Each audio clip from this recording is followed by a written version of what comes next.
I'm Gregor Thompson, I'm a philosopher and a writer, and I know what the meaning of life is. Welcome to The Struggle.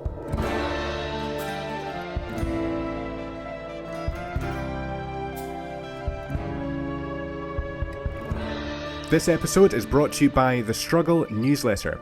This is a weekly email newsletter that I send out for free every Sunday, a short article concerning the art of embracing productive struggle. And I also send out tips, strategies, and recommendations such as movies, music, podcasts, books, and recipes to help along the way. To sign up completely for free, go to gregorthompson.com, the link will be in the show notes, confirm your subscription, and check your spam folder for your welcome newsletter, and then add me to your contacts so that you can continue to receive it in your inbox every week for free. And that's it. You're on your way to being more productive, healthy, and motivated. Now, let's get on with the struggle. This is episode 21 of The Struggle with me, Gregor Thompson. And for this week, I'm going to discuss responsibility.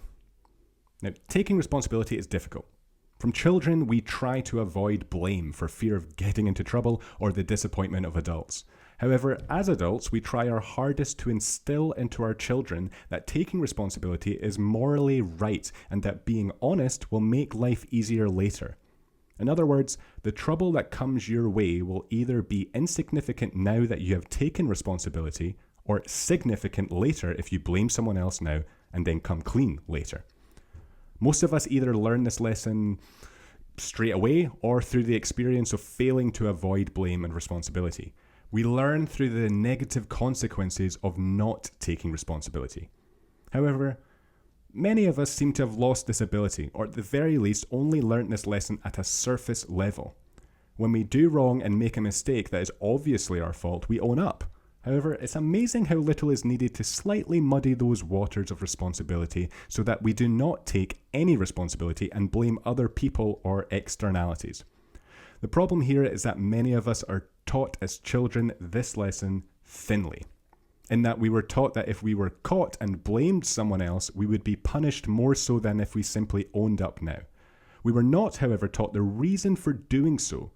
We must take responsibility for our mistakes, not simply because we may be punished by an external source later, but because we will punish ourselves. If that negation of responsibility is left unchecked, we will continue to hurt others, including ourselves, and we will continue to live a life of laziness as well as hatred towards ourselves, whether we are conscious of it or not. Another reason that the lesson we are taught as children is surface level is because it is only taught with regards to wrongdoing. We're not taught that we must also take responsibility for inaction. Inaction is just as much something to take responsibility for as wrong action. For example, let's go back to children. Let's imagine a friend and you are playing in the park. Another child asks to play and your friend insults them and pushes them away. You stand and watch. You don't laugh, you don't join in, you do nothing. As much as your friend should take responsibility for their wrongdoing, you should be taught to take responsibility for your inaction, as your inaction contributed to the situation. Whereas you could have acted to make the situation better. You could have stopped your friend. You could have helped the other child up and apologized on behalf of your friend. As much as we hate as children and as adults to take responsibility even though we didn't necessarily do anything wrong, you are actively making situations and the world better by solving problems and hopefully teaching lessons via your action of taking responsibility. If you don't do this, you're passively making the world worse through your inaction. Which brings me on to inaction in comparison to positive action. We're not taught as children that inaction is passively making the world worse by you not fulfilling your potential. Fulfilling your potential makes the world better, whatever that may be. A fulfilled person tips over positive dominoes every day by infecting others with their motivation. And on the flip side of that, a person who is passively not fulfilling their potential, or worse, actively not fulfilling their potential, those people who complain and whine about the bad hand they've been dealt, are bringing everyone else around them down to their level. Those who constantly complain infect those around them with their bitterness and their resentment. So take responsibility for your inaction, change, and act. Taking responsibility is altering your mindset for the better. When we decide to take responsibility, we turn the finger of blame from outwards inwards. But we also turn the power inwardly as well. When we blame others, we give them the power to make us angry, resentful, sad, bitter, or upset. But when we take responsibility, we have the power to change and to be better and to feel better. It's the struggle of taking responsibility for your own inadequacies. It's easy to blame others for the corruption and greed of the world rather than owning up to the corruption and greed that you are contributing to the world. You may not think you are, but even inaction or unfulfilled potential is robbing the world of new ideas, creative output, information, aid, and empathy. When you put off becoming better, you make the world a worse place. When you blame others for your own inadequacies, when you blame your partner for not listening to you, when you haven't informed them of the problem, you are responsible. When you refuse to feel your feelings, to be vulnerable, you make your life worse, and in turn those around you confused and hurt.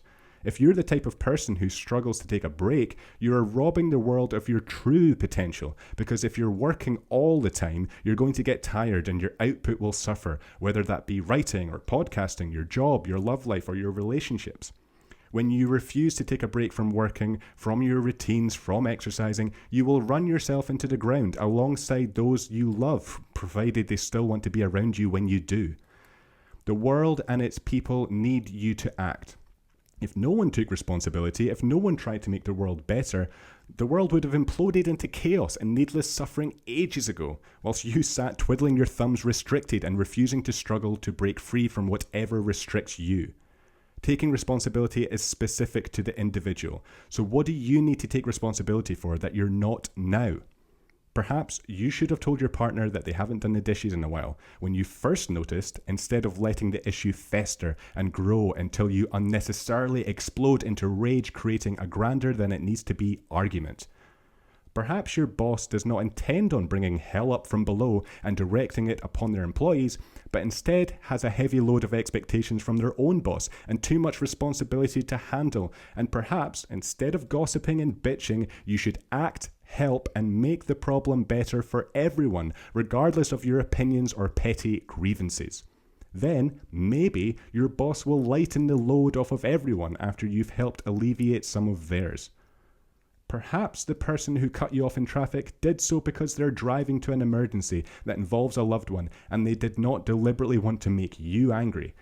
Perhaps the bartender who did not smile at you or who gave you cold service just found out that they or a loved one has terminal cancer and is not being cold to you deliberately. Perhaps you should still tip them, not to reward bad service, but to make the world a better place for everyone. What are you responsible for that you're avoiding taking responsibility for? Is it your body? Are you neglecting your physical health? Is it your emotional health? Are you working so much that you leave no time to feel feelings? Is it your mental health? Is there something you're not addressing that you're avoiding? If that's the case, you are responsible for helping yourself. You have the power to address these things because no one else is going to. They've all got their own suffering to contend with. And I realize there are cases in which someone has harmed someone else in some way and the victim carries that with them wherever they go. It weighs heavily on their minds. And as much as the perpetrator is to blame for the harm, when you blame them for all of the problems you're dealing with now, you give them the power to cause those problems. But when you take responsibility for what you do and how you feel, you take back control of your future. So take responsibility for your actions. Take responsibility for what you can change. If you continually do this, you will psychologically realize, just like the Stoic philosophers thousands of years ago did, that you cannot control others' behaviors or the events of the world, but you can and should take responsibility for your own actions and act accordingly, as if every situation could be made better by your action. Because they can. The answer lies in the struggle. So keep on struggling.